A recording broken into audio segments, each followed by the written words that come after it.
அன்பான நேயர்களே, காலை வணக்கம். பெற்ற தாய்தனை மகமறந்தாலும், பெற்ற தாய்தனை மகமறந்தாலும், கத்த நெஞ்சகம் கலை மறந்தாலும், கத்த நெஞ்சகம் கலை மறந்தாலும், பெற்ற தாய்தனை மகமறந்தாலும், பிள்ளையை பெரும் தாய் மறந்தாலும், கத்த நெஞ்சகம் கலை மறந்தாலும், கண்கள் நின்று இமைப்பது மறந்தாலும், நற்றவத்துள் இருந்து ஓங்கும் நமச்சிவாயத்தை நான் மறவேன். நற்றவத்துள் இருந்து ஓங்கும் நமச்சிவாயத்தை நான் மறவேன்.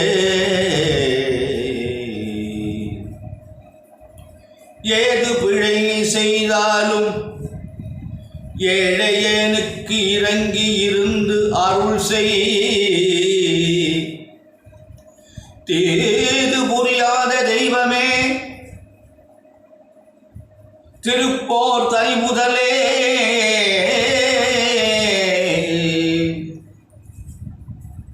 நான் ஏன் பிழைக்கின்றவாறு நீ பேசு. நான் ஏன் பிழைக்கின்றவாறு நீ பேசு. அன்பு சார்ந்த நேயர்களே, இன்று சித்திர மாதம் 22ஆம் நாள் ஞாயிற்றுக்கிழமை, துவாதசி திதி.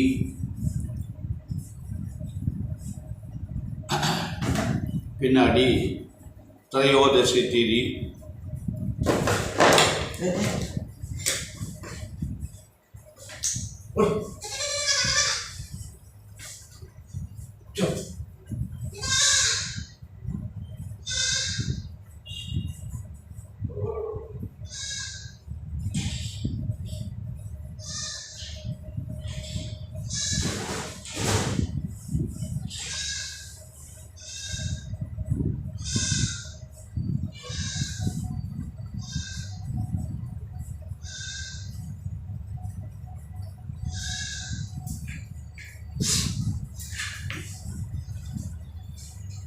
திரையோதசி திதி, உத்திரட்டாதி நட்சத்திரம் 6-11, பின்னாடி ரேவதி.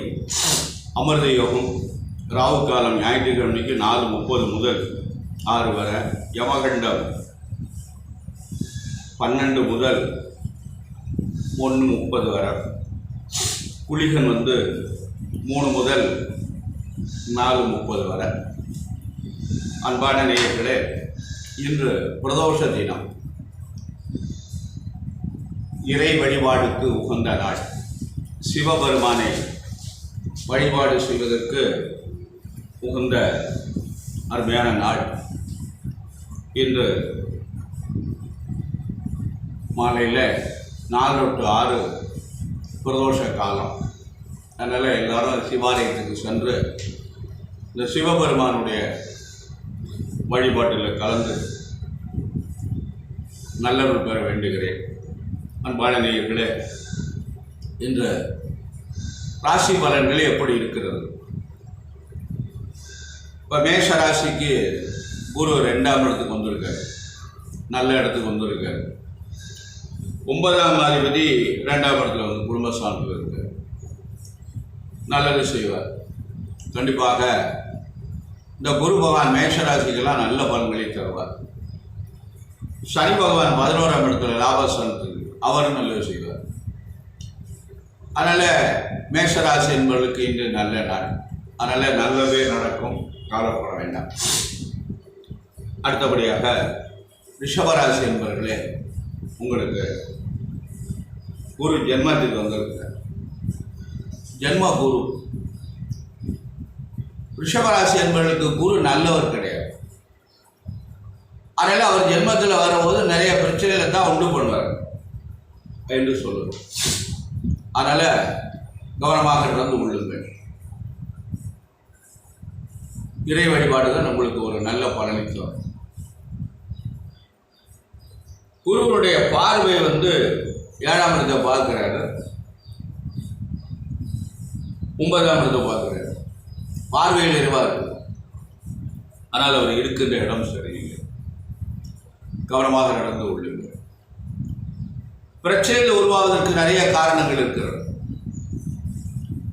வேலை பார்க்கின்ற இடத்தில் பிரச்சனை உருவாகலாம், வீட்டில் கணவன் மனைவியோட பிரச்சனை உருவாகலாம், வெளியில் உறவினர்களோட பிரச்சனைகள்லாம் நிறைய உருவாவதற்கு நிறைய வாய்ப்புகள் இருக்கிறது. ஆகவே கவனம் தேவை. மிதுன ராசி என்பவர்களே, உங்களுக்கு குரு பகவான் 12ஆம் இடத்துக்கு வந்திருக்கிறார். 12ஆம் இடம் தேவையில்லாத விரைய செலவுகளை ஏற்படுத்துவார், நல்லது செய்ய மாட்டார். அதனால உங்களுக்கு சனி பகவான் 9ஆம் இடத்துல இருக்கார். ஆனால் ராகு 10ல் இருக்கார். செவ்வாயும் ராகு 10ஆம் இடத்துல இருக்கார். இது ரெண்டு தொழிலுக்கு நல்ல முன்னேற்றத்தை தரும். தொழில் நன்றாக இருக்கும், வருமானம் வரும். அதனால் மிதுன ராசி என்பவர்களுக்கு நல்ல நேரம், நல்ல செலவுகளாக செய்யுங்கள் என்று சொல்வது. கடகராசி என்பவர்களே, உங்களுக்கு நல்ல நாள், நல்லது நடக்கும். குரு பகவான் 11ஆம் இடத்துக்கு வந்திருக்கிறார். நிச்சயமாக நல்லது நடக்கும். உங்களுக்கு 10ல் இருந்தார், அவர் இப்போ 11ஆம் இடத்துக்கு வந்திருக்கிறார். 10ல் சூரியனும் சுக்கிரனும் இருக்காங்க. அது ரெண்டு நல்ல அமைப்பு. அதனால உங்களுக்கு இப்போ நல்லது. உங்கள் ராசிநாதன் எங்கே இருக்கிறார் அப்படின்னா 9ஆம் இடத்துல இருக்கார். ராசிநாதன் போய் 9ஆம் இடத்துல இருப்பது மிகச்சிறப்பு என்று நல்ல செய்திகள் கிடைக்கலாம், நன்மைகள் ஏற்படலாம் என்று சொல்வது. அடுத்தபடியாக சிம்மராசி என்பவர்களே, உங்களுக்கு 10ல் இருக்கார் குரு. அந்த குரு யாரு? 5ஆம் அதிபதி போய் 10ல் இருப்பது ஒரு வகையில் நன்மைதான். ஆனால் 10ஆம் இடம் இந்த குருவுக்கு நல்ல இடம் இல்லை. கவனமாக நடந்து கொள்ளுங்கள், பயப்பட வேண்டாம். நிதானமாக கவனமாக யோசித்து எந்த காரியத்தையும் பண்ணீங்கன்னா நல்ல ரிசல்ட் கிடைக்கும். உங்களுக்கு 7ல் சனி இருக்கு, 8ல் ராகு இருக்கு. இதெல்லாம் ஒரு நல்ல பலன் கிடையாது. அதனால மொத்தத்தில் நீங்கள் டோட்டலாக கவனமாக நடந்து கொள்ளுங்கள். கன்னிராசி என்பவர்களே, உங்களுக்கு நல்ல நாள். இப்போ குரு பகவான் உங்களுக்கு 9ஆம் இடத்துல வந்திருக்கிறார். 8ஆம் இடத்துல இருந்தார், 9ஆம் இடத்துக்கு வந்திருக்கிறார். உங்களுக்கு சனி பகவான் 6ல் இருக்கார். 6ஆம் இடத்துல சனி இருப்பது நல்ல அமைப்பு. அதனால 2 கிரகங்கள் உங்களுக்கு சிறப்பாக இருக்கிறது. ஆகவே நல்ல பலன்கள் நடைபெறும். கன்னிராசி என்பவர்களுக்கெல்லாம் இந்த குரு பயிற்சி நல்ல சாதகமான காலம், ஓராண்டு. சனி பகவான் 2 ஆண்டுகள் இருப்பார் 6ல், அவரும் நல்லது செய்வார். இந்த ஜாதகத்துக்கு சனி நல்லவன், கெடுதல் பண்ண மாட்டார். துளாராசி என்பவர்களே, உங்களுக்கு குரு 8ல் இருக்கார். பொதுவாக துளாராசி என்பவர்களுக்கு 3, 6 கூடிய குரு. குரு பகவான் உங்களுக்கு நல்லது செய்ய சாத்தியம் இல்லை. அதனால 8ஆம் இடத்துல இருக்கும்போது தடை, தடங்கள், தாமதம். இந்த நேரத்தில் ஏதாவது போயிட்டு முதலீடு செய்து தொழிலாம் அத்தனை விரயமாயிடும். அதனால எதுவும் செய்யாதுங்க, கவனமாக நடந்து கொள்ளுங்கள். விருச்சிக ராசி என்பவர்களே, உங்களுக்கு இந்த அருமையான நாள். 2ஆம் அதிபதி 7ஆம் இடத்துல இருக்கிறார். அது நல்ல நாள், நல்லது நடக்கும், நல்ல காரியங்கள் நடைபெறும், தடைப்பட்ட காரியங்கள்லாம் நடக்கும், உடல் நலம் நன்றாக இருக்கும், திருமணம் ஆகாத நண்பர்களுக்கு திருமணம் நடைபெறும். ஆகவே இன்று ஒரு அருமையான நாள். தனுசு ராசி என்பவர்களே, இன்று குரு உங்களுக்கு நல்ல இடத்துல இல்லை, 6ஆம் இடத்துல இருக்க. ராசி நாகம் போய் 6ல் மறைய 6ஆம் இடத்துல இருக்க. 6ல் குரு நன்மை இல்லை. ஆகவே குரு 6ல் இருந்தால் நல்லது செய்ய மாட்டார். உடல்நிலையில் ஆரோக்கியம் தேவை, கவனம் தேவை. அதனால உடல்நிலை ரொம்ப நிதானமாக இருக்கணும். நீங்க ரொம்ப சார்ந்தவர். ஆனால் சனி பகவான் நல்ல இடத்துல இருக்கார். சனி ராகு உங்களுக்கு நல்ல அருமையான இடத்துல இருக்காங்க. அவங்க சனி 2 வருஷம், ராகு 1 வருஷம் நல்ல பலன்களை தருவார். கவலைப்படாதீர்கள், கவனமாக நடந்து கொள்ளுங்கள். ஏழைகளுடைய தாக்கம் முடிந்து இன்னும் நல்ல நேரம் உங்களுக்கு. மகர ராசி என்பவர்களே, 7.5 சனியினுடைய தாக்கம் இருக்கிறது. அது இன்னும் ஒரு 2 வருஷம் இருக்கு இந்த 7.5 சனியினுடைய காலம். கவனமாக நடந்து கொள்ளுங்கள். அவரவர்கள் வயதுக்கு ஏற்றபடி இந்த 7.5 சனியினுடைய தாக்கம் இருக்கு. நிதானமாக நடந்து கொள்ளுங்கள், கவலைப்படாதீர்கள், நல்லதே நடக்கும். இந்த 7.5 சனி இருந்தாலும் ராகு பகவான் உங்களுக்கு 3ல் இருக்கிறார், நல்ல இடத்துல இருக்கார். ராகு உங்களுக்கு நல்லது செய்வார், நட்பு கிரகம் தான்.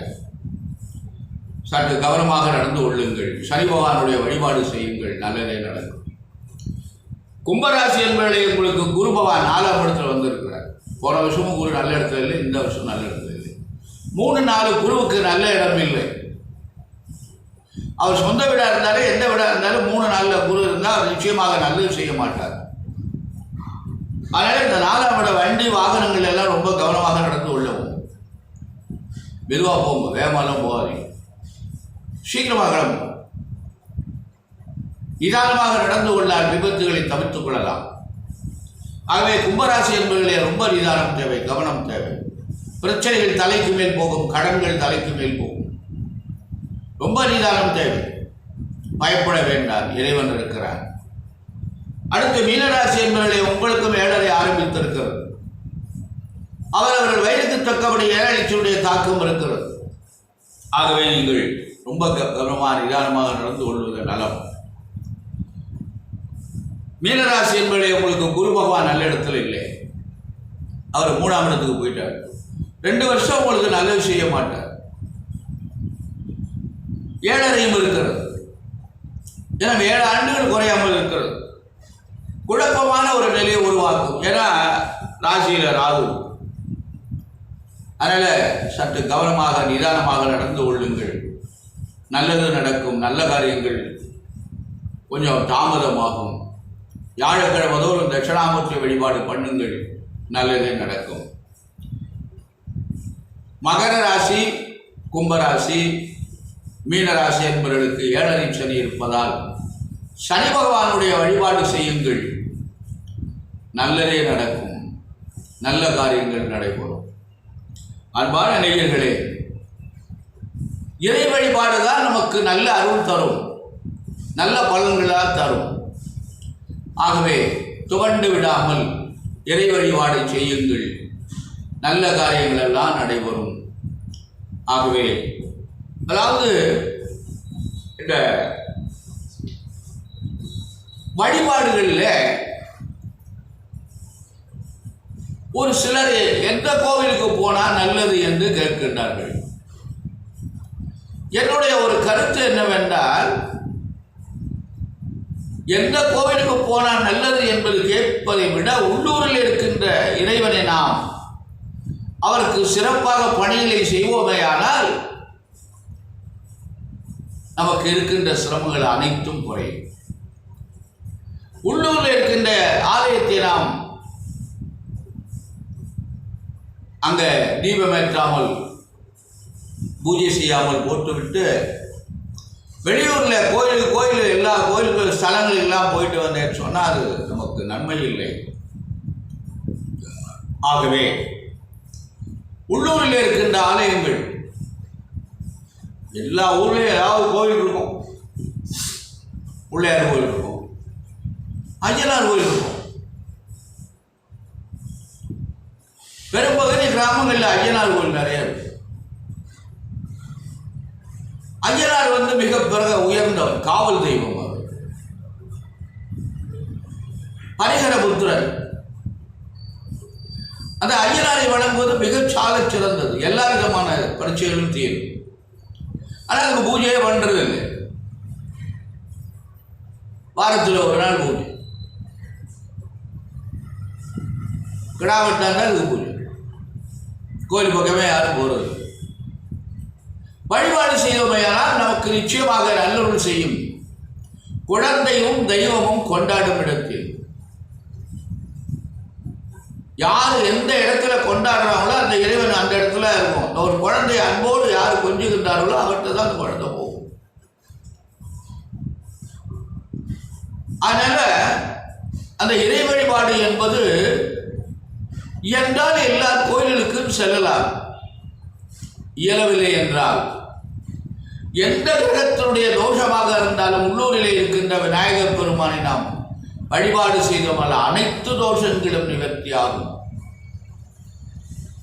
உள்ளூரில் ஒரு மாரியம்மன் கோயில் இருக்கிறது,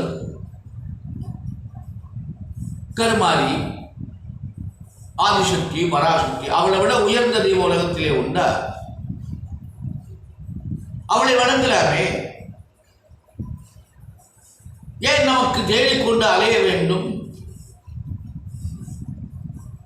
உள்ளூரில் இருக்கின்ற கோவிலுக்கு தீபம் ஏற்றுவது கூட வழி இல்லாமல் இருக்கும். சரி, நாம் காலையில் எழுந்தவுடன் அந்த கோவிலுக்கு போய் கூட்டி பெருக்கி சுத்தம் பண்ணி தண்ணி தெளித்து வாசல்ல கோலம் போட்டு ஒரு தீபத்தை ஏற்றி வைத்து பிரார்த்தனை செய்து கொண்டு வந்தால் நிச்சயமாக நமக்கு நல்லருள் செய்யும். ஆகவே அன்பான நேயர்களே, பூஜை இல்லாமல் கிடந்தால் கூட அந்த கோவிலை நாம் பூஜை பண்ணலாம். யார் வேண்டுமானால் பூஜை பண்ணலாம். அன்போடு பக்தியோடு நாம் பூஜை செய்கின்ற பொழுது அதுக்கு தனி பலன் உண்டு. பூஜையே செய்யாமல் வழி இல்லாமல் கிடக்கின்ற ஆலயங்களிலே பூசாரி தான் வந்து பூஜை பண்ணுங்கிறது இல்லை. ஒரு குழந்தையை விட்டு, ஒரு 10 வயது பையன் இருக்கானா, அவனை விட்டு அந்த சுவாமிக்கு அபிஷேகம் பண்ண சொல்லி புஷ்பங்களை சாத்தி சந்தனம் போட்டு வைத்து ஏதோ நம்மளால் முடிந்த ஒரு நிவேத்தியத்துக்கு பொருள்கள் வைத்து நிவேத்தியம் செய்து தீபாவளி காட்டி வழிபாடு செய்து வந்தவையானால் அந்த இறைவன் நமக்கு நல்ல அருள் செய்வார். ஆகவே அங்கே போமா இங்கே போமா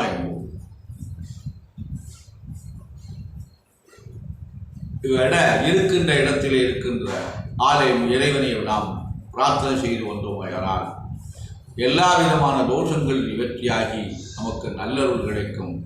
அன்பான நேயர்களே, எல்லோரும் இறை வழிபாடு செய்து நல்லருள் பெற வேண்டுமாய் அன்புடன் பிரார்த்தனை செய்து நிறைவு செய்கிறேன். நன்றி, வணக்கம்.